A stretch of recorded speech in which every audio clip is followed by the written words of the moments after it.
우리 지난주 사도행전을 혹시 기억하시죠? 그죠? 앞선 사건은 제자들이 예루살렘에 모여서 성령을 기다리면서 오로지 기도에 힘을 쓰는 모습과, 그리고 이 12사도의 가룟 유다의 공석을 마띠아로 그렇게 채우게 되는 이야기였습니다.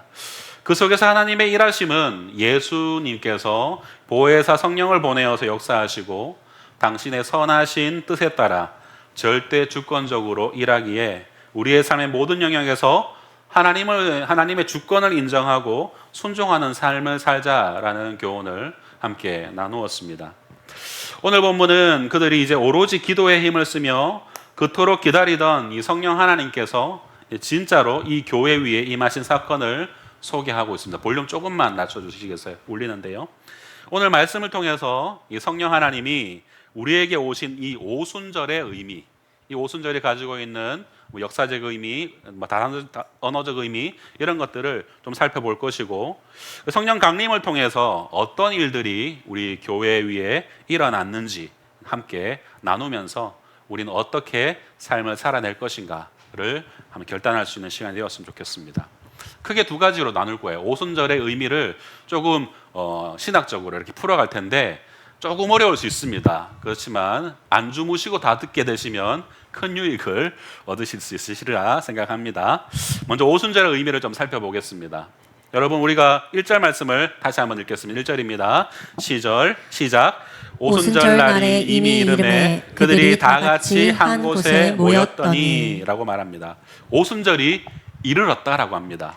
앞서 예수님의 공생애와 그리고 부활과 그 승천 때에 예수님은 성령을 보내주시긴 하시는데 언제 보내실지에 대해서는 언급하지 않으셨던 것이죠. 그래서 예루살렘에서 무작정 기도하며 기다리라 라고만 말씀하셨던 거예요. 그것을 떠나지 말고 기다리라고만 하셨죠. 다만 예루살렘에서 그때를 기다리고 장소만 알려줬을 따름이었는데 결과적으로는 바로 이 오순절에 성령님이 임하게 된 것입니다. 성도 여러분, 우리가 오순절이라고 하면은 우리가 흔히 붙이고 있는 단어잖아요. 오순절. 그런데 막상 이것을 설명해 보라라고 하면은 굉장히 어려운 단어가, 풀어쓰기 어려운 단어가 이 오순절입니다. 그래서 오늘 오순절이 어떤 절기인지 여러 가지 신학적인 그런 부분들 가지고 부연 설명을 하고 함께 기억할 수 있는 시간이 되었으면 좋겠습니다. 여러분, 오순절에는 두 가지 다른 이름이 있습니다. 하나는 맥추절이고 하나는 칠칠절이라고 부릅니다.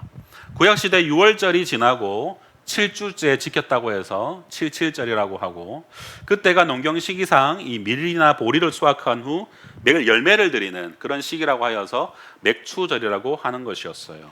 그런데 여기서 조금 격가지의 이야기지만 좀 명확하게 좀 한 가지 짚고 넘어가야 될 부분이 바로 이 맥추절이라는 단어에 대한 부분입니다. 아시는 분들은 아시겠지만 이 맥추절이라는 명칭이 우리 언어에서 오역이 일어난 명칭이라는 사실이에요. 맥추절은 말 그대로 보리를 추수하는 절기라고 이렇게 해석을 할 수가 있죠. 그죠? 이 맥추절이 우리 한글말에 처음 이 맥추절이라는 언어로 소개된 곳이 출애굽기 23장 16절에서 처음 언급이 됩니다.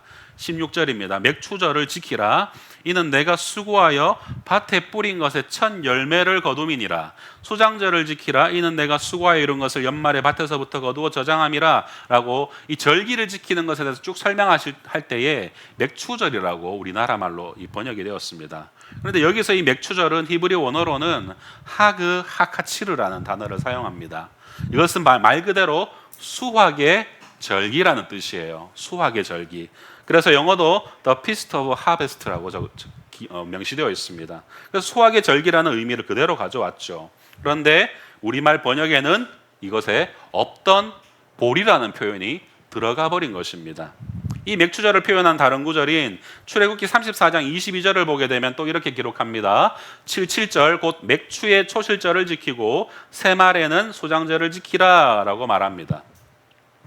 여기서도 맥추의 초실절이라고 우리말로 번역이 되었지만 실제로 이 원어를 살펴보게 되면은 바쿠레치커치르 히팀, 밀의 초실절이라는 뜻이에요. 밀의 초실절이라는 뜻이에요. 그 대부분의 성경도 The first fruits of the wheat harvest라고 밀의 초실절이라고 그 영어 성경도 그것을 미래 초시절로 가져오고 있다는 겁니다. 그런데 이러한 이 맥추절을 이제 오역하여서 우리 한국 교회에서는 매년 7월 첫째 주를 맥추감사절로 지키고 있습니다. 그래서 이 맥추감사절을 오순절로 이렇게 같이 혼용해서 사용하는 그런 분들도 가끔씩 있으시더라고요. 그래서 이는 구약의 맥추절의 절기와는 상관이 없는 이 맥추감사절은 우리 이 구약의 맥추절과는 상관이 없는 절기라는 것을 여러분 먼저 좀 아셨으면 좋겠습니다. 우리나라 기독교에 토착화된 절기가 맥추감사절입니다. 우리나라에서는 보리 수확이 보통 6월 중순에서 6월 말쯤에 이렇게 추수가 됩니다. 그래 되면은 7월 첫 주를 이렇게 그 절기 수확했던 것에 감사하는 마음으로 하나님께 감사의 예물을 드렸던 것, 그것이 바로 맥추감사절의 시작이었던 것이에요. 이것이 우리나라에서 토착화된 것입니다. 이것은 마치 11월에 우리가 추수감사절을 지키지 않습니까? 이것 또한 이게 구약에 말하는 절기에서 온 것이 아니라 이 청교도들이 미국에서 처음 이렇게 수확을 하여서 땡스기빙 하면서 시작되어진 것이 추수감사절이었죠. 그래서 미국에 시작된 이 절기 추수감사절이라는 이 기독교의 절기가 우리나라에 그대로 유입이 되었기에 우리가 추수감사절로 그렇게 지키고 있는 것입니다. 그래서 다가오는 맥추감사절을 오순절과 같은 절기로 그런 의미로 의식해서는 안 된다라는 것을 먼저 좀 말씀드리고 싶었습니다. 성도 여러분, 이 성경에서 이 언급되어지고 있는 이 절기들은 다 한결같이 그것에 대해서 감사하고 또 하나님께서 베푸시는 애를 기억하는 것, 그것만 있는 것이 아니라 더 심오한 의미를 또한 담고 있는 것을 알 수 있어요. 특별히 이 신구약에서 하나님이 명령하여서 반드시 지켜야 하는 이 3대 절기라고 할 수 있는 이 무교절이라고도 하는 유월절, 맥추절이라고도 하는 오순절, 수장절이라고도 하는 초막절, 이 세 가지 절기는 3대 절기는 반드시 구약 시대에는 지켰어야 되는 절기들이었죠. 그런데 우리 오늘날의 기독교에서는 여러분 우리가 유월절을 지킵니까? 그리고 우리가 오순절을 지킵니까? 초막절을 지키지 않는다는 거예요. 이 세 가지 절기를 지키지 않죠. 사실 이 세 가지 절기는 출애굽기 23장에서 하나님께서 하나님의 백성이라면 반드시 지켜야 되는 절기라고 명령하신 것들인데, 그런데 여러분 우리는 이것을 이 의식화해서 지키진 않는다는 거예요. 그렇다면 우리가 정말 이것을 지키지 않는가? 아니라는 거예요. 우리는 이 유월절 그리고 오순절, 초실절의 의미를, 우리는 초막절의 의미를 다 우리는 이미 우리의 신앙생활 안에 다 녹여서 지키고 있다는 것입니다. 어떻게 지키고 있는가? 이 모든 절기들이 예수님께서 어떻게 구원을 이루셨는가에 대한 그것에 대한 예표가 이 절기들이 다 갖고 있기 때문이에요. 이 모든 절기는 예수 그리스도께서 우리를 구원하심으로 말미암아 온전하게 신약의 의미에서 다 이루어졌기 때문입니다. 유월절은 친히 어린 양 되어 지신 예수께서 죽으심으로 이 유월절이 이미 성취된 것이죠. 오순절도 마찬가지입니다. 성천하시면서 약속하신 성령을 우리에게 보내어 주심으로써 성취되었습니다. 그리고 초막절은 광야 40년의 세월을 이 이스라엘 백성들이 기억하면서 그것을 하나님의 은혜, 하나님의 임재를 기억하는 시간들인데, 마찬가지로 예수님이 이 땅에 나시면서 이미 이것은 이루어졌습니다. 임마누엘이라고 불리우시는 우리 예수 그리스도께서 우리와 늘 동행하여 주시는 것을 우리는 항상 기억하지 않습니까? 그렇기에 우리는 이 3대 절기가 이미 예수님의 나심과 그의 사역과 그의 모든 공생애와 그의 죽으심과 부활을 통하여서, 성령을 보내심을 통하여서 다 성취되었다는 것을 알 수 있죠. 그렇다면 다시 이제 처음으로 돌아와서 이 오순절의 의미는 무엇인가? 여러분, 이를 설명하기 위해서는 유월절로 좀 거슬러 올라가야 됩니다. 유대력에서 여러분 유월절은 1월 14일입니다. 그로부터 7일간 무교병을 먹게 됩니다. 그리고 그 다음 날인 1월 15일을 무교절로 지키는데요. 그래서 누가복음 22장 1절에서는 이 유월절과 무교절을 크게 구분하지 않고 있어요. 유월절이라 하는 무교절이라는 표현이 있듯이 이 신약시대에는 유월절과 무교절을 구분하지 않고 함께 호칭했던 것을 알 수 있습니다. 출애굽하기 바로 전에 이스라엘 백성들은 이 어린 양의 피로 말미암아 하나님의 이 애굽 땅에 부으셨던 10번째 재앙, 장자의 이 죽음의 재앙, 이것에서 유월하는 은혜를 유월절에 경험을 했죠. 그로 인해서 이 유월절을 지키게 됩니다. 구원의 하나님을 기억하기 위한 것이었죠. 바로 하나님께서 그의 백성을 억압과 폭력으로부터 구원하는 것을 기념하는 것입니다. 그런데 이제 이 이제 나와서 광야 40년의 세월이 지나고 나서 그들이 이제 가나안 땅에 입성을 하게 되지 않습니까? 입성한 이후에 이스라엘 백성들은 1월 14일을 유월절로 지키면서 이제 그 땅의 소산으로 무교병과 볶음곡식을 먹고 그 다음 날로부터 이제 만나가 그쳤다라고 기록하고 있어요. 여호수아 5장 11절과 12절을 같이 한번 읽어보겠습니다. 시작. 유월절 이튿날에 그 땅의 소산물을 먹되 그날에 무교병과 볶은 곡식을 먹었더라. 또 그 땅의 소산물을 먹은 다음 날에 만나가 그쳤으니 이스라엘 사람들이 다시는 만나를 얻지 못하였고 그 해에 가나안 땅의 소출을 먹었더라. 아멘. 아멘. 이제는 더 이상 만나가 내리지 않고 그 땅의 소산을 먹게 된 것입니다. 그 첫 열매를 먹은 날을 초실절이라고 합니다. 이는 유월절 곧 무교절에서 하루 지난 날이라고 할 수 있어요. 그로부터 여러분 7주를 보낸 다음 날에 지킨 날이라고 하여서 이 맥추절을 77절 혹은 50일이 지났다고 하여서 오순절이라고 하는 것입니다. 여러분 익히들 아시듯이 이 7이라고 하는 숫자는 하나님이 세상을 창조한 숫자죠. 그것은 온전한 숫자이며 그 온전한 것을 7번 반복했으니 얼마나 더 온전한가라는 것입니다. 성도 여러분, 우리나라에서도 이 전통적으로 이름을 지어서 구분해 놓은 수많은 절기들이 있습니다. 혹시 몇 가지 절기가 있는지 아십니까? 24절기라고 얘기하죠. 그죠? 이는 대부분 기후와 농사와 관련이 되어 있습니다. 이처럼 이 이스라엘의 오순절도 농사와 관련이 되어 있어요. 그런데 이스라엘 백성은 원래 어떤 민족이었죠? 유목민이었잖아요. 그들은 농경을 하는 민족들이 아니었습니다.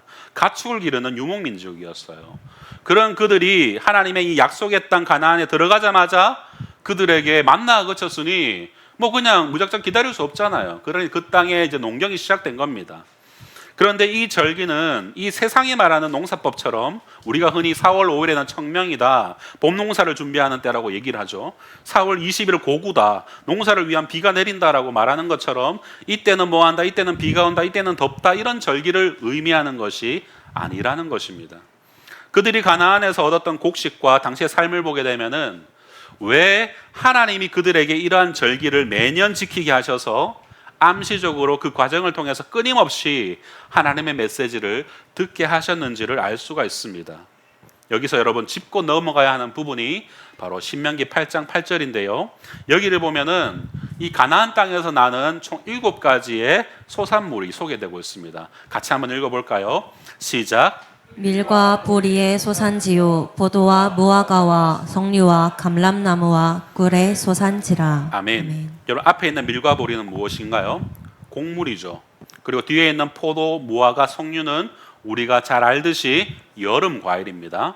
그리고 감람나무 그러면 생소하시죠? 그죠? 여러분 감람나무 우리 가정에 다 있어요. 감람나무의 열매에서 나온 것들 올리브 오일이죠. 올리브입니다. 그리고 꿀이라고 여기 표현되어지는 이 꿀이라는 것은 우리가 흔히 생각하는 꿀벌을 통해서 채취되어지는 그런 꿀이 아니에요. 대추 야자 열매에서 채취되는 그런 꿀을 의미합니다. 다시 말해서 앞에 2개는 곡식을 이야기하고 있고 뒤에 5가지는 여름 과일을 이야기하고 있는 것입니다. 그런데 왜 순서가 곡식 다음에 과일을 이야기하는 것일까? 왜냐하면 여러분 당시에 이 수확물들은 추수의 순서였기 때문입니다. 성도 여러분, 오늘 본문에서 말하는 이 오순절, 이 맥추절은요, 바로 밀과 보리 수확을 거의 마지막으로 끝내는 곡식 추수의 완성을 의미하는 절기가 바로 오순절입니다. 그러고부터 나서부터 이제 여름이 시작되고 여름 과일을 그들은 얻게 되는 거예요. 그렇다면 여기서 우리는 이 이스라엘에서 이 여름이라는 것이 가진 이 여름의 의미를 우리는 어느 정도 살펴볼 수가 있어야 됩니다. 우리는 보통 여름하면 어떤 이미지가 떠오릅니까? 여름하면 선풍기, 여름하면 에어컨 이런 걸 떠올리지 않습니까? 저는 여름하면 뭘 떠올릴까요? 팥빙수, 여름하면 수박, 여름하면 삼계탕, 다 먹는 거잖아요, 그죠? 왜 그런지 모르겠어요. 저는. 왜 여름하면 저는 먹는 게 떠오르는지 모르겠지만, 뭐 우리 친구들은 여름하면 방학, 여름하면 물놀이 이런 것들을 떠올릴 텐데요. 이제 이스라엘 백성들에게 이 여름이라는 단어는 우리가 떠올리는 이런 어떤 낭만적인 것들이 아니라 그들은 여름하면은 종말, 끝이라는 의미를 떠올린다는 것입니다. 성도 여러분, 우리는 사계절을 말하면 어떻게 말합니까? 한번 물어볼까요? 수환아, 사계절 한번 읊어볼래? 시작. 그렇죠. 뭐 누가 할 것 없이 봄, 여름, 가을, 겨울이라고 얘기합니다. 그죠? 혹시 여기서 가을, 겨울, 봄, 여름 얘기하시는 분 있으십니까? 없으시죠. 그죠? 근데 혹시라도 가을, 겨울, 봄, 여름이라고 얘기하시는 분이 있으시면은 옆에서 좀 각별히 좀 보살펴 주셔야 됩니다. 그러니까 좀 많이 힘드신 분이시거든요. 그래서 그렇게 생각하시는 분이 계시면 여러분 꼭 도와주시고 보살펴 주시기 바랍니다. 우리는 봄이 계절의 시작이고 여름, 가을, 겨울로 가는 사계절을 얘기하지만 여러분 이스라엘은 해마다 바뀌긴 하지만 거의 9월과 10월에 이 가을에 바로 로시 하샤나라고 해서 새해가 시작됩니다. 그래서 뭘 말하죠? 가을이 시작된다는 거예요. 그 말인즉슨 가을로부터 시작해서 가을, 겨울, 봄, 여름이 된다는 것입니다. 무엇을 이야기하냐면 여러분 이 오순절이라고 하는 것은 앞에 있던 시대가 이제 완성이 되고 이제 여름이라고 하는 끝이라고 하는 이 종말의 시대가 시작될 것을 예표하는 절기가 이 오순절이다라는 겁니다. 또는 이 구약에 있는 많은 성경에서 여름 과일이라는 이 단어가 종종 등장하는데 이 여름 과일이 어떤 것을 의미하느냐 그것에 대해 아주 선명하게 보여주는 구절이 등장합니다. 아모스 8장 1절과 2절을 보시면은 이 여름 과일을 보여주시면서 아모스 선지자에게 말씀하신 하나님의 음성을 볼 수가 있죠. 우리 같이 한번 읽어보겠습니다. 시작. 주 여호와께서 내게 이와 같이 보이셨느니라. 보라, 여름 과일 한 광주리이니이다.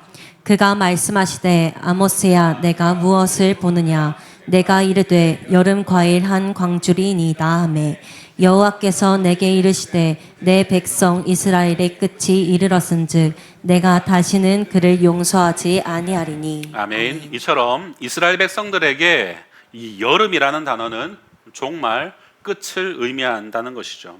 바로 그 오순절에 임한 성령을 체험하여서 여러분 이 베드로가 2장 16절에서부터 우리가 읽진 않았지만 뒤에 2장 16절에서부터 요엘 선지자의 종말 예언을 인용하면서 설교한 것이 바로 이 마지막 날에 일어날 성령의 역사라는 것입니다.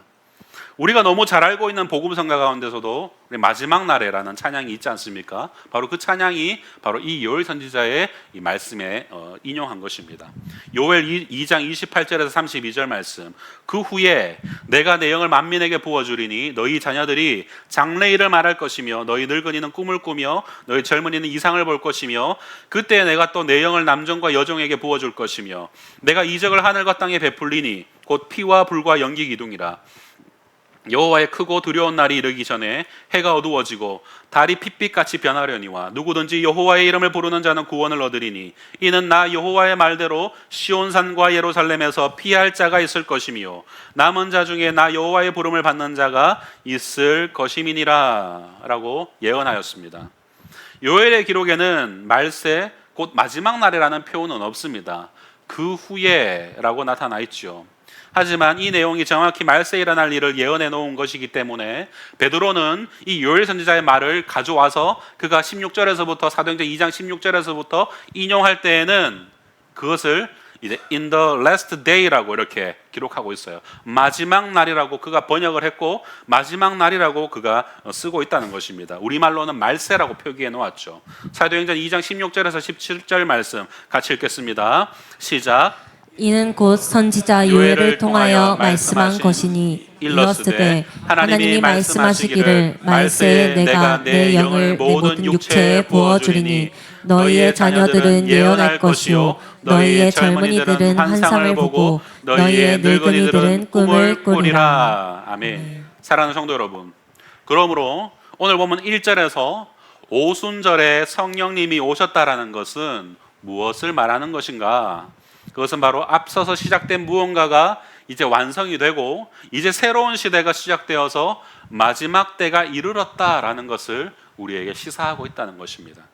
이로써 여러분 오순절의 의미를 어느 정도는 우리가 좀 살펴보았던 것 같습니다. 자, 그렇다면은 둘째로 살펴볼 것은 이 오순절에 임한 이 성령 강림 사건에 대한 부분이겠죠. 이제 다시 본문 사도행전 2장 1절을 한번 보십시오. 오순절 날이 이미 이르매라고 기록되어 있습니다. 여러분 여기에서 이미 이르다라는 뜻을 좀 더 정확하게 번역을 하면 무엇인가가 점점 가득 차서 완성된 상태를 이야기하는 것입니다. 그렇다면 시작점이 있겠죠. 그 시작점이 뭘까? 어디서부터 시작해서 완성이 되는 것이죠? 예수님의 죽음을 상징하는 유월절에서 시작을 해서 마지막 완성이 뭐라는 거죠? 앞서 구약을 인용해 말씀 설명했듯이 유월절에서 7회 7이 지난 바로 오순절에 완성이 된 것입니다. 시작이 유월절이라면 끝이 오순절이라는 것이죠. 그런데 여러분, 다들 잘 아시다시피 예수님은 유월절에 성만찬을 제정하시고 그날 체포되어 십자가에 죽으십니다. 바로 이 유월절은 예수 그리스도께서 우리의 죄를 위해서 십자가에 죽으셔서 우리의 모든 죄를 대속하셨음을 예표하는 절기가 유월절인 것입니다. 그리고 안식 후 첫날 바쿠림이라 하여서 보리 수확의 첫 이삭 한 단을 드리는 이 초실절은 무덤에서 안식하신 예수님이 그 무덤을 열고 부활의 첫 열매 되신 것을 예언하는 절기였습니다. 그렇다면 이와 같은 유월절과 초실절이 무엇을 향해 달려가고 있습니까? 즉 예수님의 십자가의 죽으심과 부활이 어디를 향해 진행하고 있다는 것이죠? 바로 50일 뒤인 오순절을 향해서 진행되고 있다는 것입니다. 이때 무엇이 오셨다고 합니까? 바로 예수의 영이신 성령께서 오셨다라는 것입니다. 그렇다면 예수님이 이 땅에 오셔서 하신 사역의 최고의 절정이 무엇인가? 그것은 바로 우리에게 성령을 보내신 일, 성령 강림 사건이라는 것입니다. 많은 사람들이 예수님의 사역이라고 하면 예수님의 공생의 3년과 십자가의 죽으심과 부활까지를 우리는 보통 기억합니다. 그래서 성령님이 이 땅에 오신 것에 대한 감격을 잘 모르고 살아가요. 우리는 예수님의 십자가에 달려 나를 위해 대속하신 것에 굉장히 매몰되어 있습니다. 그래서 애통하는 것이 약간 우리 몸에 배어 있는 것 같아요. 주님이 날 위해 죽으셨지라는 것에 우리가 굉장히 매여 있는 신앙생활을 할 때가 굉장히 많습니다. 지금 우리는 성령님이 함께하는 시대를 살아가고 있음에도 불구하고 왜 그것이 우리에게 기쁨이 되는지, 왜 그것이 감사한 일인지를 우리는 잘 묵상하지 않습니다. 우리는 예수님의 십자가만 생각하면 가슴에 메어지고 감사하고 부활만 생각하면 소망이 일어나는데 그것이 예수님의 사역의 전부라고 생각하는 그런 경향들이 있다는 거예요. 여러분 한번 곰곰이 생각해 보십시오. 예수님의 사역이라고 그러면 우리는 보통 3년의 공생애와 십자가의 죽으심과 부활까지만 생각할 때가 참 많습니다. 그런데 그렇지 않죠. 구약의 절기들의 예언적으로 우리에게 보여주듯이 예수님의 사역의 절정은 예수님이 승천하셔서 진정한 왕이 되셔서 우리 하나님 우편 보좌에 앉아 계시며 우리에게 보혜사 성령을 보내주신 일, 그것이 바로 예수님 사역의 가장 절정이라는 것입니다. 신약학의 저명한 신학자인 제임스 던이라는 분이 그의 신학 저서에서 이렇게 말을 했습니다. 오순절은 예수님의 모든 사역의 절정이다. 그의 사역의 절정과 목표점은 십자가 부활이 아니라 승천과 오순절이다 라고 표현할 정도로 이 오순절의 이 절정됨을 그는 피력했습니다. 사랑하는 성도 여러분, 우리가 정말로 예수님을 바르게 아는 것은 예수님의 영인 바로 성령이 아니고서는 우리 예수님을 알 수가 없습니다. 우리가 예수님을 인격적으로 만났다라고 하는 것은 성령이 그렇게 하신 거예요. 성령이 우리를 돕지 아니하고서는 예수님이 나의 구주 되심을 우리는 믿을 수가 없습니다. 성령이 하지 아니하고서는 아무것도 할 수가 없습니다. 예수님의 가르침의 참된 의미, 그를 닮아가는 삶, 십자가를 지는 삶, 표대를 향하여 나아가는 삶, 여러분 이 모든 것은 성령이 아니고서는 할 수가 없는 거예요. 우리가 그냥 지식적으로, 의지적으로 할 수 있는 일들이 아니라는 거예요. 사람의 의지적으로 할 수 있는 일들이 아니라는 겁니다. 먼저 성령의 내주하심이 있어야 된다는 거예요. 그것이 아니고서는 불가능하다는 것입니다. 예수께서 보이시고 가르치시고 명령하신 모든 사역은 사람의 힘으로 되는 것이 아니라 성령의 도우심이 있어야 된다는 것을 말합니다.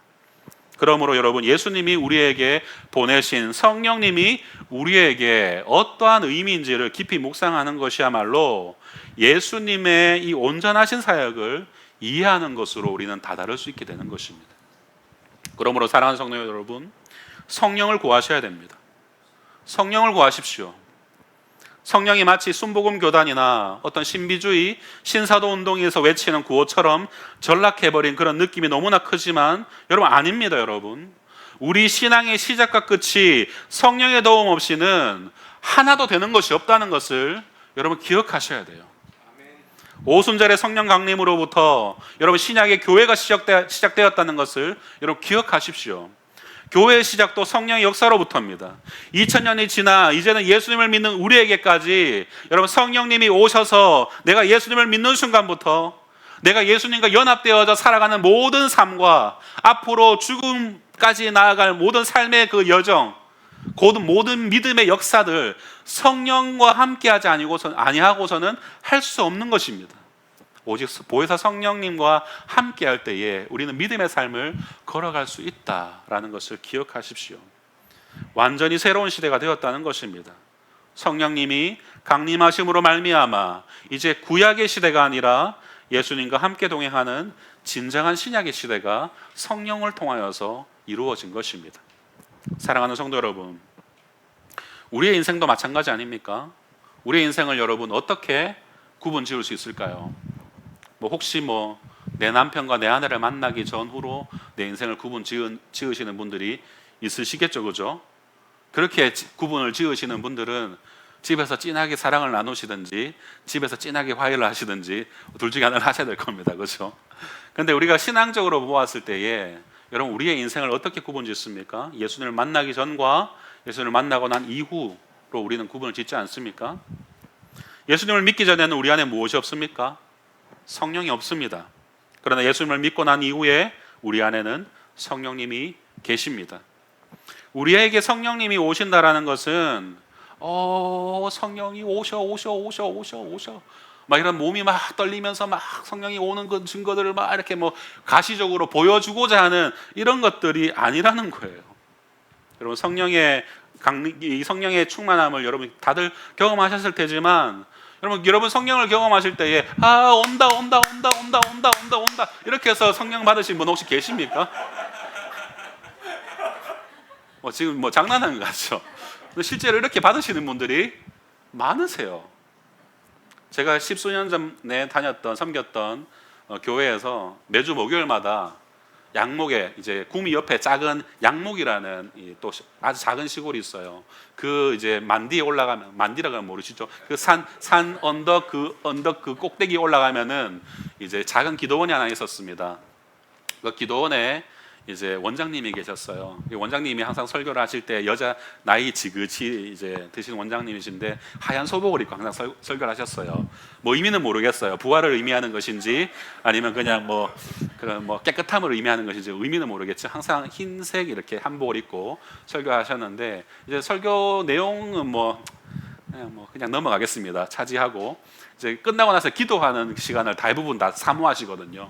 근데 기도할 때 보면은 참 많이 힘들더라고요. 저는 이제 우리 총신 출신의 전도사로서 그 개혁주의 신학을 칼빈주의를 한 사람으로서 도무지 납득이 되지 않는 그런 간격을 너무 많이 목도해가지고 담임 목사님 나를 왜 이곳에 보내셨을까라는 그런 의구심이 들 정도로 굉장히 이렇게 온다 하시는 분들이 많으셨거든요. 그리고 막 몸을 떨면서 이렇게 하시는 분들도 많고 외적으로 표징들이 많이 나타나는 그런 일들이 있었습니다. 그리고 저에게 이제 처음으로 전도사가 이게 구미 무슨 교회에서 왔습니다. 우리 교회에서 섬기고 있는 그 교회하고 이렇게 약간 그게 맺혀져 있었거든요. 그래서 정기적으로 가는데 우리 교회 새로 부임한 전사님이라고 하니까 원장님이 저한테 오셔가지고 할머니가 내 머리를 탁 안수하시면서 기도를 해주시는 거예요. 기도하시는데 고린도전서 1장 1절 하면서 마태복음 3장 16절 에베소서 하시는데 그 옆에서 우리 청년들이 무릎 꿇고 말씀 구절을 다 받아 적는 거예요. 다 받아 적어가지고 끝나고 돌아가는데 말씀 구절을 주는 거예요. 저한테. 이 교회 전통인 거예요. 이게 처음 이 교회 가서 원장에게 기도받고 말씀 받으면 그 말씀이 너의 말씀이야 라는 그런 뜻이죠. 제가 갖고 와봤죠. 그래 말씀들이 어떤 연관성이 있는가 싶어갖고 또 이렇게 쭉 찾아보니까 별 의미가 없어요. 다 좋은 말씀이니까. 그래서 되게 이게 힘들었던 시기가 있었습니다. 그로 인하여서 담임 목사님과 서서히 이렇게 관계가 멀어지기 시작하고 그 교회에서 제가 1년을 못 버텼거든요. 너무 힘들어한 나머지 7월 1일에 족구하다가 하나님 제 아킬레스건을 끊으셨어요. 제가 족구 되게 좋아하고 잘했거든요. 족구하다가 아킬레스건 끊어지는 일이 그렇게 쉽게 일어나진 않는데 그날 아킬레스건을 다 끊으시더라고요. 그 이유를 생각해 봤는데 그 여름이 되기 전부터 제가 기도를 계속했어요. 하나님, 이 교회 너무 힘듭니다. 제가 감당하기 너무 벅찬 것 같습니다. 하나님, 어떻게 해서든지 저를 좀 여기서 좀 보내달라고 기도했는데 하나님이 아킬레스건을 끊으시더라고요. 그 교회는 산중턱에 있는 교회였고 거기에서 사역을 하려면은 뭐 가을 되면은 뭐 나무 계단에 나무를 뭐 칠도 해야 돼, 니스 칠도 해야 되고 그 모든 일들을 제 전임 전도사였던 제가 다 했어야 됐거든요. 뭐 밤에 이제 기도 마치고 문단속 하는 일이든 뭐든지 제가 했었어야 됐어요. 그리고 교회 바로 밑에 집이 있다 보니까 뭐 거기 지네도 나오고 막 지네가 우리 아내 가슴 위로 올라가는데 막 아내가 뭐지 하고 했는데 보니까 이만한 지네가 이거는 지대가 있어가지고 막 잡고 막 뱀도 나오고 목사님은 뭐 산중턱에 산삼 받은 거 산삼 심었는데 그 산삼을 뭐 저보고 관리를 하래요. 잘 자랄 수 있도록. 그런 교회에서 제가 사역을 했거든요. 갑자기 뭐 하다 이렇게 빠졌는지 모르겠는데 맺힌 게 많았나 봅니다. 그렇게 온다 하는 그런 기도원에서 실제로 경험을 해봤습니다. 목격한 적이 있어요. 물론 그것을 싸잡아 비난하고 싶지는 않습니다. 저의 제한적인 지식으로 사실 이렇다 저렇다 답을 정하고 싶진 않지만 제가 성경을 읽고 해석할 때에 성령은 그렇게 온다 한다고 해서 오시는 성령이 아니라는 거예요. 우리는 흔히 성령 체험한다 그러면 무슨 신비한 은사를 받는다거나 그런 것이라고 우리가 그런 것으로 나타난다라고 그것으로 막 국한시키는 경우가 있더라는 겁니다. 하지만 궁극적으로 여러분, 성령 체험을 한다라는 것은 예수 그리스도를 나의 구주로 고백하고 영접하여서 그분을 나의 주님으로 믿게 되고 예수님을 계속해서 닮아가려고 발버둥 치는 그것을 여러분 성령 강림이라고 저는 말하고 싶습니다. 여러분, 성령 강림은 다른 게 아니에요. 예수를 닮아가고자 하는 나의 간절한 마음의 발현, 그것이 바로 성령의 역사라고 저는 생각을 합니다. 그러고 나서 교회를 잘 섬기라고 주시는 것들이 여러 가지 은사들인 것입니다. 은사 체험이 성령 체험의 전부라고 오해하지 않으셔야 됩니다. 성령의 역사 없이는 예수 그리스도를 믿는 것 자체가 불가하다는 것을 여러분 아셔야 합니다.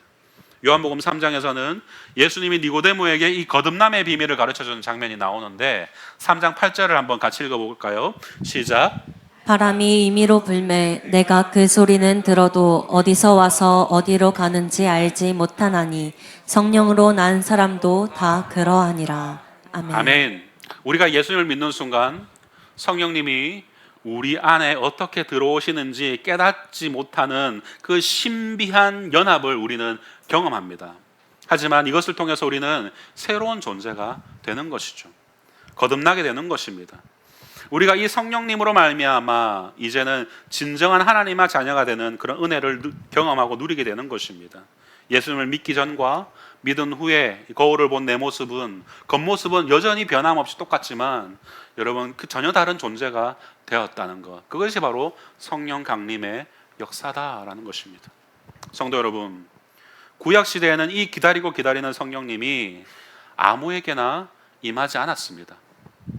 특별하게 하나님의 사역을 감당했던 사람들에게 임시적으로 잠시만 이 성령이 부어졌습니다. 예를 들면은 출애굽 시대 때 여러분 성막을 짓기 위해서 임시적으로 몇 사람에게 임하시는 것을 볼 수가 있어요. 사사 시대에도 하나님의 이 사역을 감당하기 위해서 임시적으로 성령이 그들에게 임하였던 것을 볼 수 있습니다. 하지만 성도 여러분, 우리는 지금 어떤 시대를 살고 있습니까?